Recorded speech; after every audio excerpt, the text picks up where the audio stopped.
În numele Tatălui și al Fiului și al Sfântului Duh, adu-ți aminte, Doamne, de mila și îndurarea Ta, pe care le-ai arătat cu mult timp în urmă. Nu-ți aminti de păcatele și greșelile tinereții mele. În mila Ta adu-ți aminte de mine, Doamne, din cauza bunătății Tale. Doamne Iisuse, Tu ai deschis ochii orbilor, ai vindecat bolnavii, ai iertat-o pe femeia păcătoasă și chiar după ce Petru s-a lepădat de 3 ori de Tine, l-ai întărit în dragostea Ta.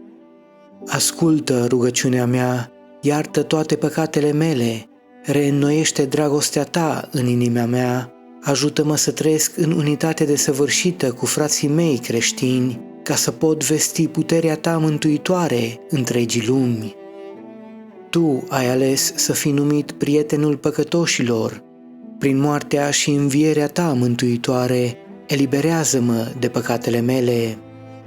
Fie ca pacea Ta să prindă rădăcini în inima mea și să aducă rod de dragoste, sfințenie și adevăr.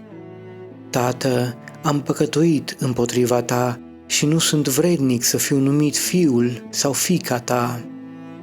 Fii milostiv față de mine, păcătosul. Părinte al milei, asemenea fiului risipitor, mă întorc la Tine și spun: am păcătuit împotriva Ta și nu mai sunt vrednic să fiu numit fiul Tău. Hristoase Iisuse, Mântuitorul lumii, mă rog împreună cu tâlharul pocăit, căruia i-ai promis raiul.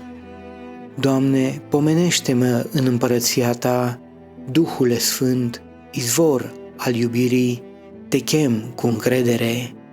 Curăță-mi inima și ajută-mă să umblu ca un copil al luminii. În numele Tatălui și al Fiului și al Sfântului Duh, acum și pururea și în vecii vecilor. Amin.